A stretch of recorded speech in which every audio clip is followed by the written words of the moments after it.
La charla trata de explicar a un público general, estudiantes incluidos, por supuesto, en qué consiste y por qué es importante la concesión del Premio Nobel de Física 2017 al equipo del LIGO que ha, digamos, logrado una detección directa de las ondas gravitatorias.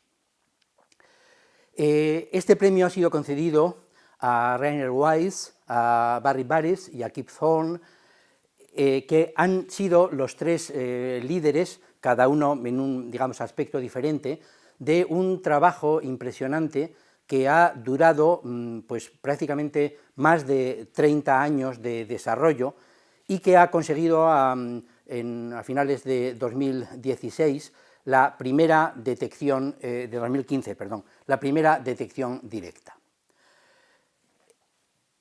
El texto que tienen en pantalla es un artículo, la introducción de un artículo publicado en 1995, en donde dice que las ondas gravitatorias ya habían sido, digamos, observadas indirectamente, hasta tal punto que incluso el Comité Nobel, este bastión de conservadurismo que explícitamente negó a Einstein el premio por sus teorías de la relatividad, y uno se pregunta, caramba, el autor de este texto, pues digamos, viene, digamos, firme y activo. ¿Quién es este autor? Bueno, pues curiosamente es Kip Thorne. Este artículo es un artículo realmente prodigioso, porque está escrito en 1995, cuando se estaba, digamos, en pleno proceso de la creación y de la construcción del LIGO, y cualquiera diría, leyéndolo, que está escrito actualmente, porque hace, digamos, una revisión de, él lo dice, los actuales esfuerzos y planes para detectar ondas gravitatorias, y es impresionante hasta qué punto, leído pues más de 20 años después, el artículo sigue siendo actual y parecería que hubiera sido escrito pues, hoy en día. Simplemente el cambio de los tiempos verbales, porque lo que aquí eran proyectos para desarrollar, pues actualmente han sido confirmaciones auténticamente espectaculares. Bien, al preparar la charla he caído en que toda la historia de las ondas gravitatorias y de su detección resultan ser una ilustración que parecería que, digamos, estaba construida justamente pensando en esa ilustración en mente, de las tres leyes de Clarke. Ya sabéis que la primera ley dice, cuando un científico distinguido pero mayor afirma que algo es posible, casi con seguridad está acertado. Cuando afirma que algo es imposible, posiblemente se equivoca. Bien, tanto esta como las otras dos leyes tendremos oportunidad de comprobar a lo largo de la charla que encajan a la perfección. Bien, la teoría de la gravedad de Newton, construida pues, en el último tercio del siglo XVII, ayudó a crear el sistema del mundo, desarrollado luego en la generación siguiente por Laplace especialmente, y describe la gravedad como una acción a distancia, pero como un fenómeno esencialmente estático. Esa teoría fue reemplazada en 1915 por una teoría que conceptualmente es aparentemente muy diferente, que tiene una estructura matemática realmente fascinante y que durante los 100 años de vida que tiene ha sido sometida a una cantidad creciente de comprobaciones experimentales sin que en ninguna de ellas se haya encontrado ninguna discrepancia con respecto a las predicciones.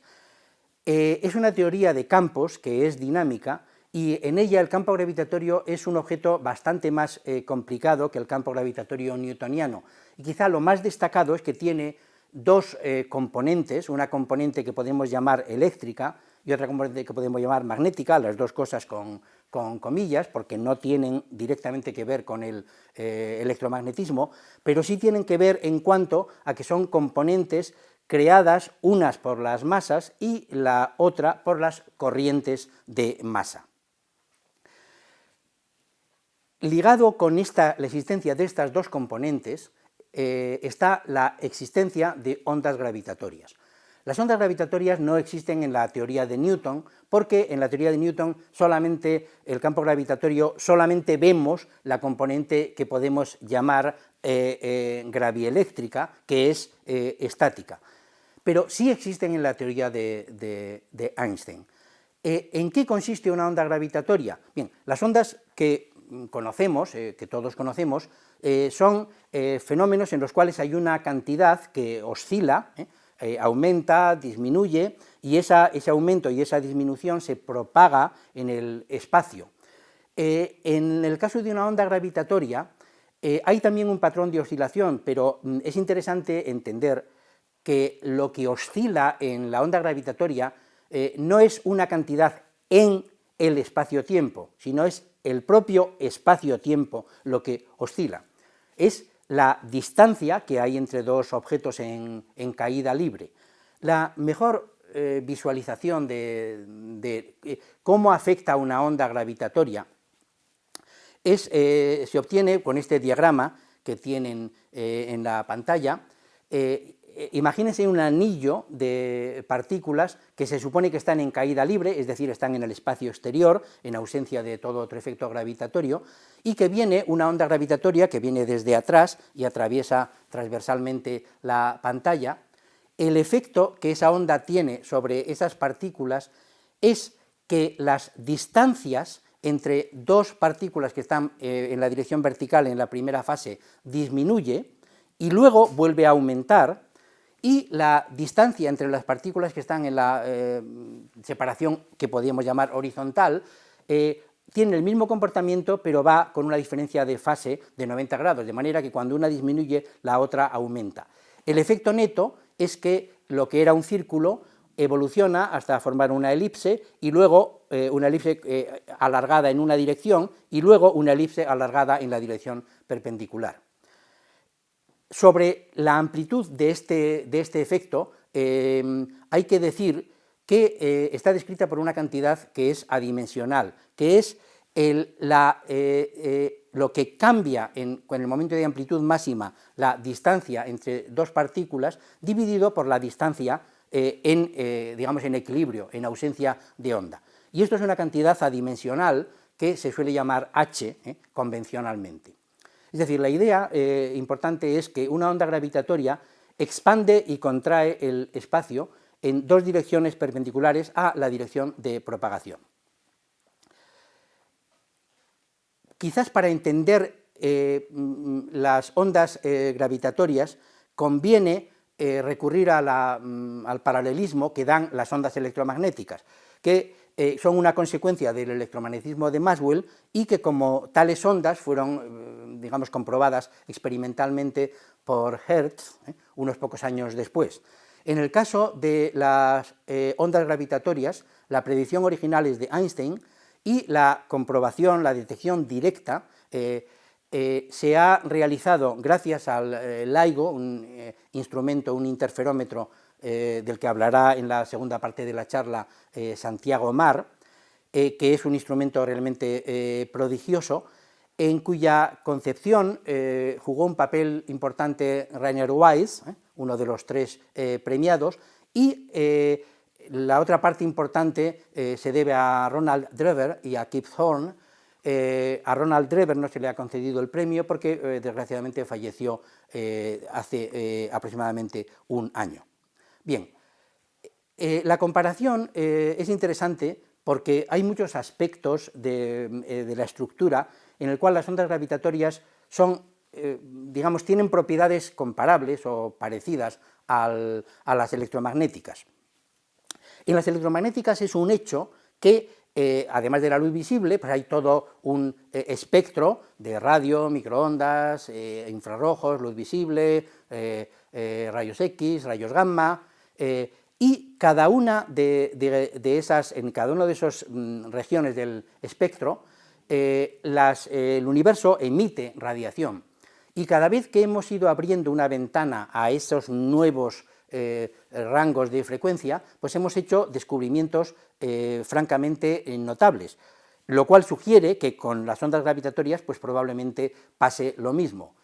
El espectro de los diferentes rangos, con las fechas en las que se detectó por primera vez que había astronómicamente fuentes de ondas en radio, en microondas, etcétera, y la fecha a partir de la cual se están observando regularmente, están contenidas en la primera parte de la transparencia. Y lo que es interesante es destacar de cada uno de estos aspectos que cada región requiere una instrumentación y una tecnología que de unas a otras es muy diferente, que cada una permite observar diferentes tipos de fenómenos, que observar el mismo objeto astronómico o cosmológico en diferentes frecuencias electromagnéticas da una información que es complementaria y que suele ser muy enriquecedora, que transportan una asignatura espectroscópica de su emisor, porque debido simplemente a que los emisores es materia y diferentes átomos o diferentes moléculas producen diferentes rayas espectrales, y una propiedad, esta última es evidentemente magnífica, porque podemos saber qué es lo que hay en los objetos alejados, pero tienen otra propiedad que no es tan buena, que es absorbida fácilmente o dispersada por la materia. Y esto causa que en determinadas circunstancias simplemente no podemos observar. Bueno, esto es obvio, en un día nublado simplemente no vemos el cielo, es el ejemplo más visual. Las ondas electromagnéticas se producen por el juego que hay entre campos eléctricos y campos magnéticos, que está descrito en las ecuaciones de Maxwell. Y la idea crucial es que si tenemos un campo magnético variable con el tiempo, la ecuación de inducción de Faraday indica que actúa como fuente de campo eléctrico, y la ecuación de Ampère completada con la corriente de desplazamiento indica que un campo eléctrico variable con el tiempo genera un campo magnético.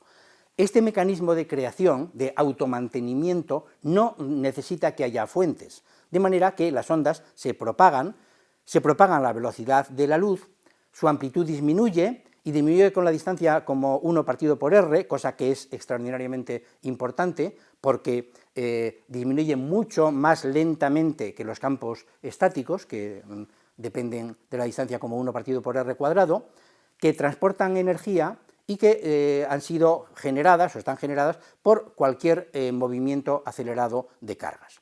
Bien, esto es digamos, las ideas básicas que quiero comparar con propiedades de las ondas gravitatorias, tras hacer un pequeño paseo por la historia de las ondas gravitatorias, que es una historia muy complicada y, por supuesto, me tengo que limitar aquí a los aspectos salientes de esa historia. Einstein, en 1916, escribe, bueno, en noviembre de 1915, ha llegado a las ecuaciones definitivas del campo gravitatorio, y a sugerencia de un intercambio de correspondencia con Schwarzschild, que estaba en ese momento en el frente ruso, en la Primera Guerra Mundial, piensa que su teoría debe predecir la existencia de ondas gravitatorias. Se pone a hacer, digamos, una estimación, llega enseguida a una fórmula de la energía radiada por las ondas gravitatorias, fórmula que actualmente sigue considerándose correcta, y el asunto queda ahí. Schwarzschild muere en mayo de 1916, y las ondas gravitatorias, Einstein estima la amplitud que pudieran tener las debidas a una fuente astronómica consistente en movimiento acelerado de materia sin simetría esférica, y concluye que es una cantidad pequeñísima y que seguramente eso es indetectable a todos los efectos prácticos.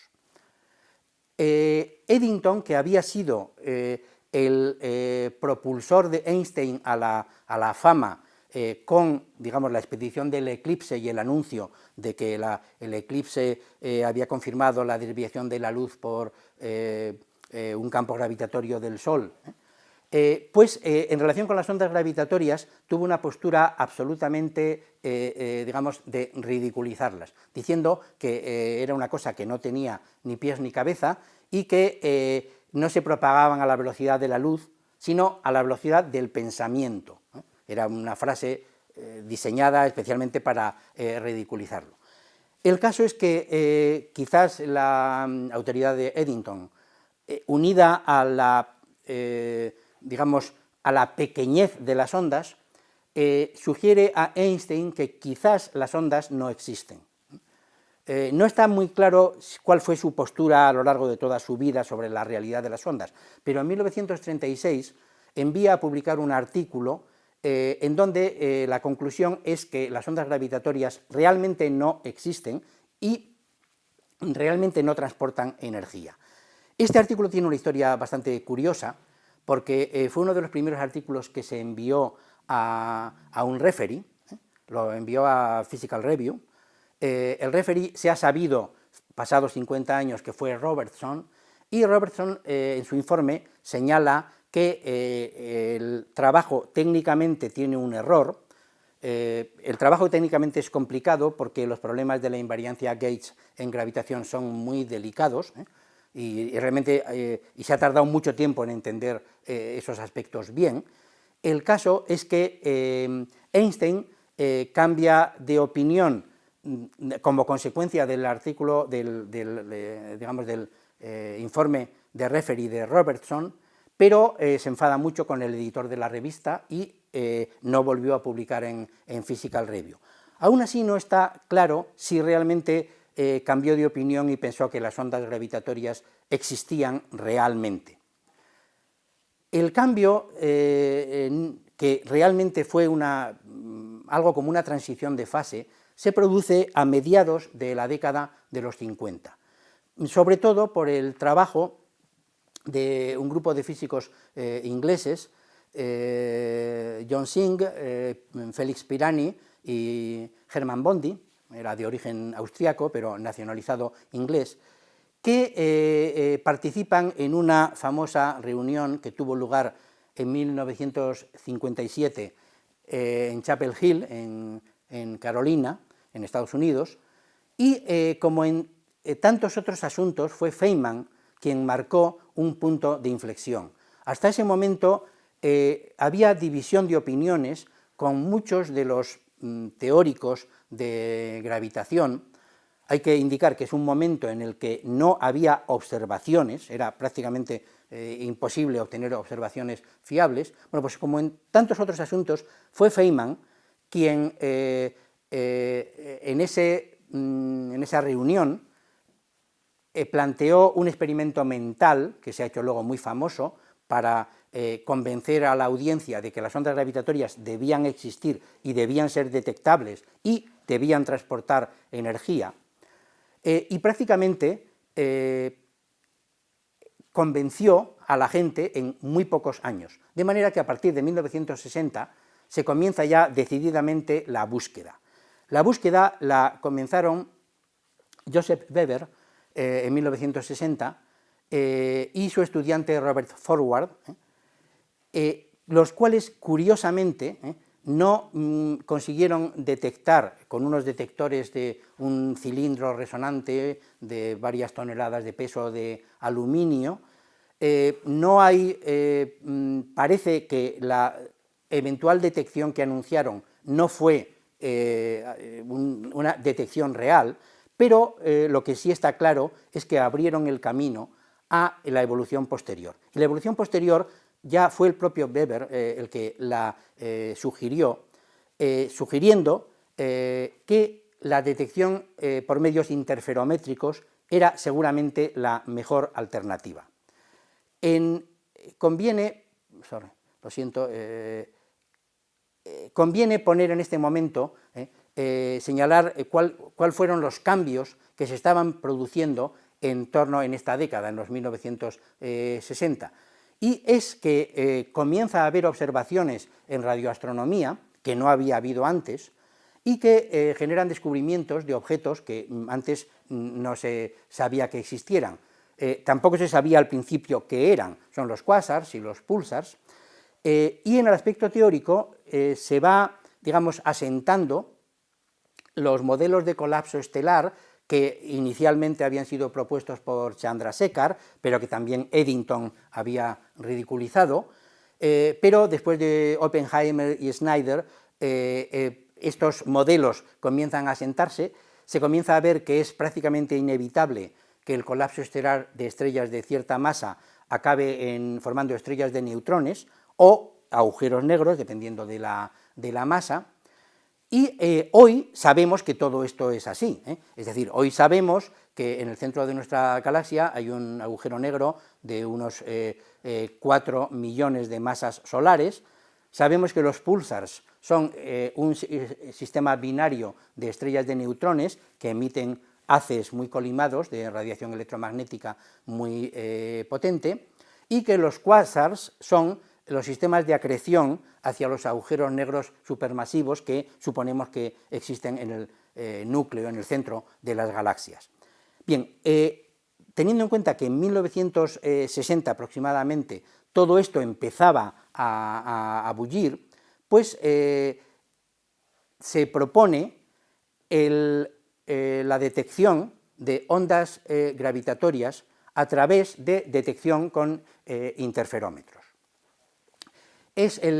Aparte de que Weber y Robert Howard lo habían sugerido, el primero que plantea con todo, digamos, con un análisis completo de los ruidos que se podrían esperar, de cómo mejorar esos ruidos, etcétera, es Rainer Weiss, y a partir de ese momento se comienza en varios lugares a construir interferómetros pequeños, primeramente de 1 metro, luego de unos pocos metros, pero desde el principio se sabía que para detectar de manera, digamos, efectiva las ondas gravitatorias, los interferómetros deberían ser de varios kilómetros de brazo. El proceso de pasar de los primeros modelos de juguete pues tuvo su importancia, porque se fueron poniendo a punto las técnicas, se fueron viendo cuáles eran las dificultades, se fue viendo cómo se podían superar esas dificultades. Insisto que esto comienza en los años 70, en 1970, y llegando a 1990 se solicita un gran proyecto a la Fundación Nacional de Ciencia de Estados Unidos, cuya inicialmente había 2 equipos trabajando en 2 proyectos diferentes, pero sabiamente la NSF responde que puede financiar el proyecto siempre que los 2 equipos se junten en uno solo. Bien, esta gente fueron capaces de reunirse. Ronald Drever estaba construyendo un interferómetro de ese tipo en Escocia, pero se une al equipo, y comienzan a partir de 1990 digamos, el diseño final y la construcción de este equipo. Comentaba inicialmente Kip Thorne sobre que se habían observado indirectamente los efectos gravitatorios en los pulsars. Bien, hay varios, pero quiero simplemente señalar, no el más famoso, que es el de Hulsey-Taylor, sino otro descubierto en 2003, pero que en cierto sentido es más extremo. Es un sistema binario de 2 estrellas de neutrones, que los 2 son pulsars, y que tenemos la suerte de que los haces nos pasan los 2, nos llegan a nosotros. Este sistema se descubrió en 2003, y los números de este sistema son impresionantes. El periodo orbital, en el cual orbita una estrella de neutrones alrededor de la otra, es 2,4 horas. Las estrellas de neutrones, las masas tienen más o menos sobre 1,3, 1,2 masas solares. Una estrella de neutrones de esa masa tiene típicamente un radio de unos 10 kilómetros, en números redondos. Y como consecuencia de que las aceleraciones de tipo no esférico que hay en ese sistema son muy grandes, hay una radiación de ondas gravitatorias muy grande, y eso se refleja no en que la detectemos directamente, que aquí no se puede hacer, sino en que el semieje de la órbita de las dos estrellas que están, digamos, orbitando una alrededor de otra, disminuye. El cambio es muy grande, es de 7 milímetros por día, es una cantidad terriblemente grande para lo que es un sistema astronómico, y se lleva observando este sistema desde su descubrimiento, y en los primeros 8 o 10 años que veis ahí, pues la gráfica, los puntos son las observaciones del semieje deducidas de la ley 1, 2, 3 de Kepler, y la curva es la predicción teórica, suponiendo que el sistema emite ondas gravitatorias con la fórmula original de Einstein. Este sistema, digamos, confirma indirectamente que existen ondas gravitatorias. Bien, pasamos a dar el repaso, en paralelo a las ondas electromagnéticas, de cómo se producen las ondas gravitatorias.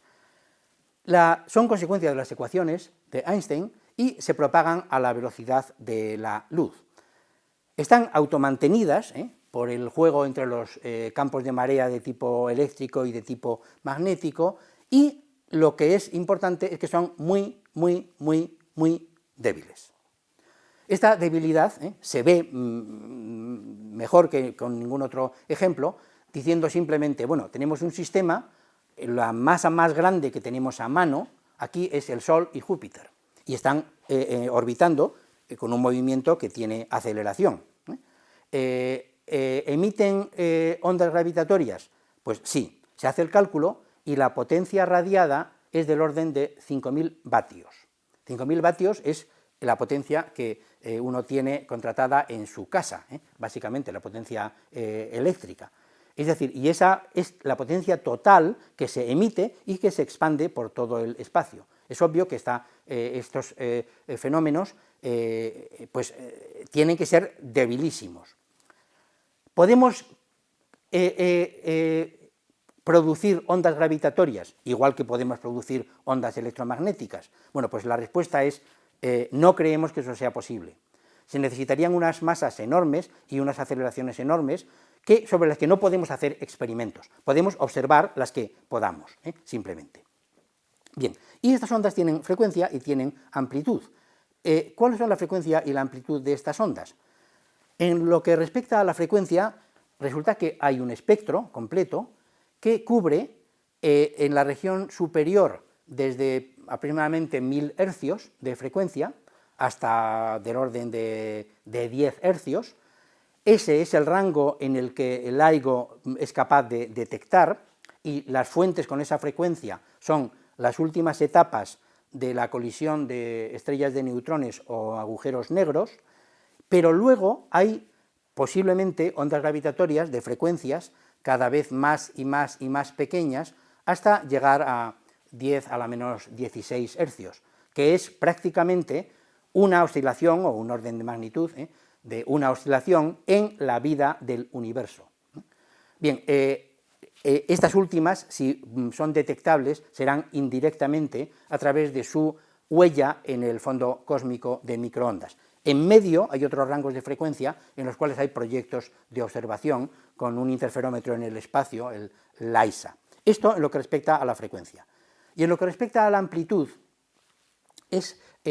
digamos, los detalles técnicos precisos son complicados, pero la idea crucial es que la amplitud de la onda gravitatoria producida por un fenómeno en el cual hay una cierta energía que se mueve de manera que no es esféricamente simétrica, por ejemplo, el movimiento de dos estrellas de neutrones así no es esféricamente simétrico, bueno, pues la energía implicada se traduce a escala de masas, y la amplitud es del orden del cociente Gm partido por c cuadrado r.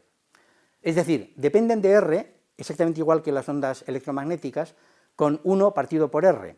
disminuyen, digamos, relativamente lento conforme yo me voy alejando. Pero, ¿cómo son esos números? Bueno, pues basta poner los datos y preguntarse, imaginemos un sistema de ondas gravitatorias intensas, que será colisión de dos agujeros negros de masa típicamente 10 masas solares.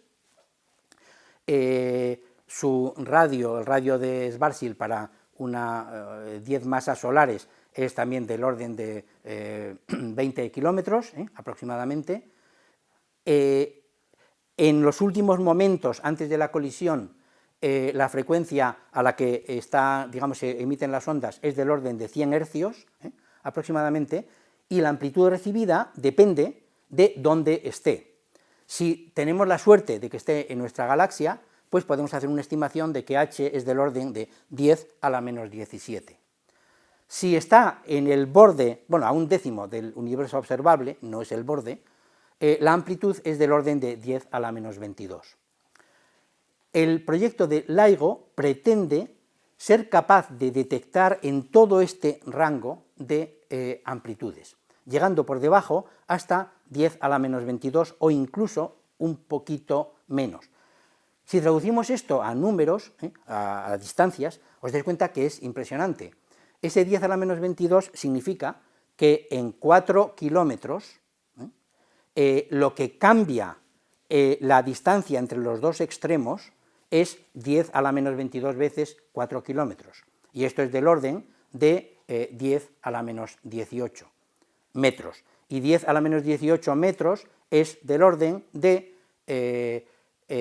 una milésima parte del tamaño de un núcleo atómico. Entonces, es una cantidad absolutamente impresionantemente pequeña. ¿Cómo detectarla? Bien, bueno, pues la idea era construir interferómetros suficientemente largos, por motivos que Santiago explicará con detalle, porque 4 kilómetros es la distancia que se escogió. Hay dos separados 3.000 kilómetros que están construidos en Estados Unidos, en el estado de Washington y en el estado de Luisiana. Tiene que haber dos para asegurar que los eventuales ruidos que se espera que sean mayores que la señal a detectar, no estén correlacionados los ruidos de un sitio y los ruidos de otro, y por tanto que si se ve un cambio se pueda, digamos, extraer el ruido y lo que queda sin correlacionar sea, digamos, correlacionado sea la señal. El concepto fue desarrollado básicamente por Rainer Weiss, Ron Drever y Kip Thorne en los 1980. La construcción tuvo lugar desde 1990 a 1995 y Barry Barish actuó como, digamos, el gerente o la gestión del magno proyecto. Se transformó ese proyecto de un proyecto de un equipo, digamos, local, como podía ser el que antes habían desarrollado ellos, a hacer una colaboración internacional en la cual también deliberadamente se pretendió que durante los 10 primeros años se estuviera simplemente viendo cuáles eran las dificultades y puliendo y mejorando, pero sin ninguna esperanza real de detectar de observar ninguna onda gravitatoria. Se esperaba, sin embargo, que en el LIGO avanzado, que se esperaba ya, y esto lo diseñó específicamente Barry Barish, que en el LIGO avanzado, que se esperaba poner en marcha en 2015, sí que estaría ya en la posibilidad de detectar. Hay más observatorios actualmente, este es uno que hay en Italia, parecido, y en qué, digamos, los detalles técnicos Santiago hablará después de ellos. Los LIGO son interferómetros con brazos de 4 kilómetros, realmente son interferómetros de Fabry-Perot, está hecho para que pueda detectar H hasta 10 a la menos 22 aproximadamente, y simplemente quiero señalar, sin entrar en muchos detalles, que se suele plantear como una paradoja la idea siguiente, pero si uno mide una distancia con ondas de luz si la longitud de onda de la luz está afectada por la onda gravitatoria igual que la distancia entre los dos extremos, realmente no deberíamos detectar ningún cambio. A este argumento se le conoce como paradoja del interferómetro. Y la explicación es que realmente el interferómetro no funciona poniendo una longitud de onda, otra, y contando cuántas hay, sino que registra la fase de un haz de luz. Y cuando se hacen los cálculos con la relatividad correctamente, se ve que efectivamente el interferómetro debe detectar un cambio en las distancias. Bien, esto es el patrón de onda gravitatoria, o sea, la amplitud h como función del tiempo, que se espera en las últimas fases de la fusión de bien dos estrellas de neutrones o bien dos agujeros negros. Mientras se están orbitando uno alrededor de otro, emiten ondas gravitatorias con la frecuencia que es el doble de la frecuencia con la que giran uno con respecto al otro. Cuando se van acercando, las aceleraciones en juego aumentan, la amplitud de las ondas aumenta, la frecuencia se hace más pequeña, y el patrón esperable es exactamente este que ven en la gráfica. Una onda que inicialmente es parecida a una onda sinusoidal vulgar y corriente, en un cierto intervalo de tiempo pequeño, que puede ser del orden de desde una décima de segundo hasta un segundo, o un poquito más, pero no muchísimo más, aumenta de amplitud al mismo tiempo que disminuye de frecuencia, y una vez que se produce la fusión, lo que queda es un solo agujero negro o una sola estrella de neutrones que sigue emitiendo ondas gravitatorias, pero muchísimo más débiles que antes, porque la parte importante de las aceleraciones en juego era cuando estaban las dos moviéndose una alrededor de otra. La detección de esta señal es muy difícil porque típicamente la señal es más pequeña que el ruido. Y hay que usar técnicas que se han ido poniendo a punto durante bastante tiempo por parte del equipo de LIGO, o LIGO, en fin, dependiendo de si uno lo pronuncia a la hispana o con la pronunciación, digamos, anglosajona. Es necesario extraer el ruido. El ruido, por supuesto, es el que limita la banda de frecuencias en la que el detector puede funcionar. Hay ruido sísmico, que es inevitable, hay ruido térmico, que se puede mejorar hasta cierto punto, pero no se puede evitar completamente, y hay ruido de disparo fotónico debido a que la luz viene en fotones. Entonces, la técnica que se usa es una técnica de inferencia bayesiana. Han preparado un catálogo de los perfiles de forma de onda que produce un fenómeno de fusión de dos estrellas de neutrones de tal masa y cual masa, y otro con otras masas diferentes, y otro a otra distancia diferente, y otro para dos agujeros negros, etcétera, etcétera, etcétera. De esos patrones hay miles, y lo que se busca es, intentando extraer el ruido en los dos detectores y extrayendo la señal que, digamos, está correlacionada de uno de los dos detectores y del otro, comparar eso con los perfiles y seleccionar el perfil que mejor ajusta. Bueno, esto realmente es un trabajo impresionante, pero, digamos, hubo una terrible suerte, la naturaleza fue muy generosa con nosotros y con el equipo del LIGO, porque a los pocos días de entrar en funcionamiento el LIGO avanzado, se produjo la primera detección, en este caso de una coalescencia de dos agujeros negros. Y la señal que veis aquí, la de los dos observatorios, es prácticamente de libro, es decir, realmente consta que todos los que la iban viendo no se lo creían, decían, es imposible que esto sea tan perfecto. Bien, estos dos agujeros negros, esta detección fue seguida por otras tres confirmadas, que son la que veis aquí en naranja, en magenta y en amarillo claro. Estas cuatro son fusiones de agujeros negros. Hay una quinta que no se ha confirmado y que está ahí como, digamos, eventual detección. Esto da lugar a este mapa en el cual sabemos, porque lo hemos observado directamente, daros cuenta que es interesante señalar que la detección, además de detectar las ondas gravitatorias, es una observación lo más directa posible de que existen agujeros negros. Bien.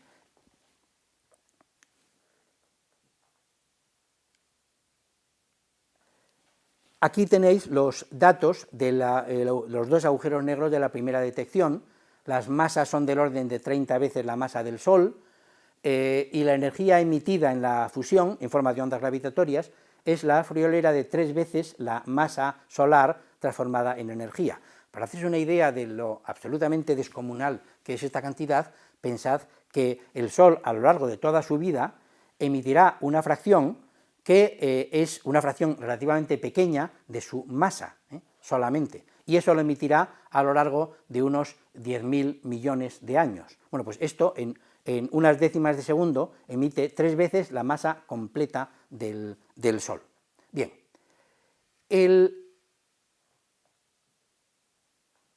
la charla podría acabar aquí si esta charla la hubiéramos dado hace 3 meses, pero el 17 de agosto de 2017 ha nacido lo que se llama la astronomía y cosmología multimensajero.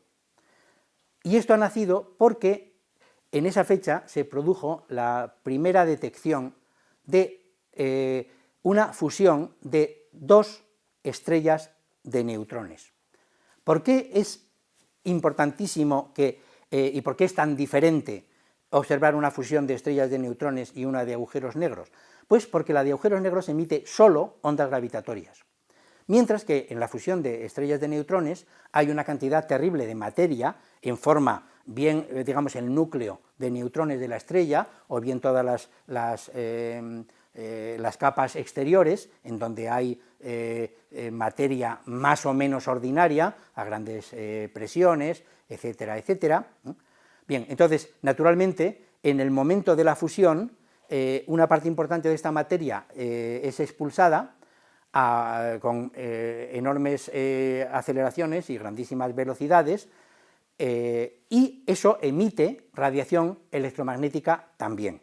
Emite, y esto se ve en este diagrama artístico, emite el pulso típico de las estrellas de neutrones rotantes, que se emite en la banda de los rayos X. Se conjeturaba desde hacía tiempo que los pulsos, los llamados GRB, o sea, las explosiones, estallidos de rayos gamma, al menos algunos, los cortos, eran debidos justamente a la fusión de estrellas de neutrones. Se emite radiación X, después por la materia que se expulsa en el momento de la colisión, y se emite digamos, en los restantes zonas del espectro, con longitudes de onda cada vez mayores, digamos, después de la explosión. Entonces, claro, ¿qué es lo interesantísimo de esta observación? Pues que a los 2 segundos, aquí tenéis una gráfica, de la observación inmediatamente después de la onda gravitatoria de un estallido de rayos gamma producido aproximadamente 2 segundos después y detectado por los observatorios, digamos, que observan en todas las direcciones de Fermi y otro, que observan, están a la captura de explosiones de rayos gamma. Fue lo suficiente como para que se pudiera emitir una alarma, y como hubo la suerte de que esta detección se había hecho en 3 observatorios, no solamente en los 2 LIGO, sino también en Virgo, se pudo determinar la región de la esfera celeste de la que provenía la onda, y se emitió una alarma a todos los observatorios para que observaran esa región. Esa observación se hizo y el resultado neto pues es una cantidad de información impresionante. Aquí tenéis una especie de diagrama temporal de la emisión primero de ondas gravitatorias, las ondas gravitatorias se están produciendo mientras todavía están acercándose las dos estrellas de neutrones, y en el momento que colapsan y se produce parte de la materia sale expulsada, es en ese momento cuando comienza la emisión de radiación electromagnética importante, con lo cual, digamos, por así decir, la onda gravitatoria avisa. Entonces, se ha ido observando, como veis, en todas las zonas del espectro, primero rayos gamma, después rayos X, después ultravioleta, en el óptico, en radio, y realmente, pues, todas estas, digamos, toda esta observación, aquí se ve, es muy curioso, las imágenes de abajo están en el óptico, y se ha podido identificar en qué galaxia se ha producido la emisión, y se ve claramente el punto que está marcado con el cursor y se ve como ese punto en las imágenes de la izquierda, que son de rayos X y de radio, pues 8 días después se ve un poco, y 15 días después ya prácticamente se ha apagado la emisión. Esta confirmación de ondas electromagnéticas y ondas gravitatorias producidas por el mismo objeto nos dan una cantidad de información absolutamente impresionante. Y quizá lo más notable y lo que más ha llamado la atención en los medios es que creemos actualmente que la mayor parte de los elementos químicos pesados se han producido justamente en el proceso de fusión de estrellas de neutrones. Hasta ahora lo convencional era pensar que se producían en las explosiones de supernova, y efectivamente ahí se producen algunos, pero las estimaciones actuales parece que dan más peso a que la mayor parte se producen justamente en estos procesos. Esto es una curiosa tabla periódica, con los colores corresponden a en qué proceso astrofísico se ha producido, y veis que prácticamente todos los amarillos son la fusión de estrellas de neutrones. Bien, el hecho de que podamos observar en varios rangos abre la puerta a la posibilidad de observar cosas que eran inimaginables hasta hace prácticamente nada de tiempo. Bien, para acabar, pues simplemente quiero dar un pequeño repaso a algunos de los protagonistas. Kip Thorne, que en la imagen está en una escena de la película Interstellar, explicándole a Marv en una pizarra, que recordaréis los que hayáis visto la película. Actuó como asesor científico de la película y, digamos, el objetivo era que la película, al margen de sus licencias, digamos, narrativas, no estuviera dando patadas terribles a la física permanentemente, y efectivamente yo creo que está conseguido. Quiero señalar al equipo español del grupo de la Universidad de las Islas Baleares, liderado por Alicia Sintes, que es el grupo español que ha colaborado en el LIGO avanzado. En total hay más de 1000 investigadores de más de 130 instituciones, de manera que es un proyecto a muy gran escala. Resumiendo, ¿qué aporta este descubrimiento? Bueno, pues realmente aporta 3 cosas, o 4. Lo primero es que valida la teoría de Einstein de la gravedad en el régimen de campo fuerte. La mayor parte de las confirmaciones que teníamos, aunque eran muy espectaculares, pues casi todas eran en régimen de campo débil, como por ejemplo en el sistema solar. La segunda cosa es que permite ver los agujeros negros y sentir cómo se forman. Este ver es a través de la radiación gravitatoria que emiten, porque los agujeros negros, y en el fondo la emisión se produce en el exterior, digamos antes, cuando se produce la colisión, y la radiación proviene del exterior, no es que salga nada del agujero negro, ni siquiera la gravedad. Nos da la confirmación de que las ondas gravitatorias existen y que pueden detectarse. Y literalmente abren una nueva ventana al universo. Nos permiten obtener información que por cualquier otro método era inaccesible. Como las ondas gravitatorias atraviesan la materia sin sufrir ni absorción ni ningún otro efecto, pues podemos esperar incluso observar un fondo cósmico de radiación gravitatoria que se habría producido literalmente en los instantes iniciales. Ya se están usando las observaciones de la fusión de estrellas de neutrones producida en agosto del 17 de este año para determinar la constante de Hubble, y se ha propuesto el uso de los perfiles de onda gravitatorios como lo que ya se llama sirenas estándar, que es un término del que seguramente en el futuro se hablará bastante. Bien, hay en construcción un LIGO en India y otro en Japón. Cuando estos entren en funcionamiento, observaremos desde muchos más observatorios y tendremos una fiabilidad y una sensibilidad muchísimo mayor. Y hay también un proyecto de observatorios interferométricos que se llaman de tercera generación. Uno en el espacio, el LISA, que es un proyecto de la ESA, el europeo, y otro que se llama el Observatorio Einstein, que es un proyecto terrestre, subterráneo, con brazos de 10 kilómetros. Bien, pero sobre estos no quiero, digamos, no tengo tiempo para hablar. Y a más largo plazo, bueno, pues aquí es donde creo que encajan las dos leyes de Clarke de las que hablé al principio. Realmente, en la detección de las ondas gravitatorias nos hemos, digamos, aventurado un poco más allá de lo que parecía posible, hacia lo imposible. Y la tecnología que se usa, pues realmente es lo suficientemente avanzada como para que sea casi indistinguible de la magia.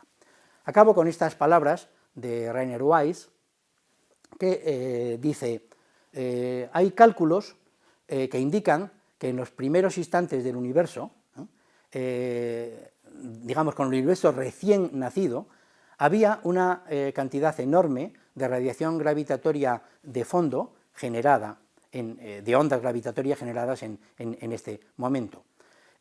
Sería una cosa totalmente fascinante para nosotros poder ver, puesto que estaríamos, digamos, sintiendo, nos estaría diciendo cómo comenzó el universo.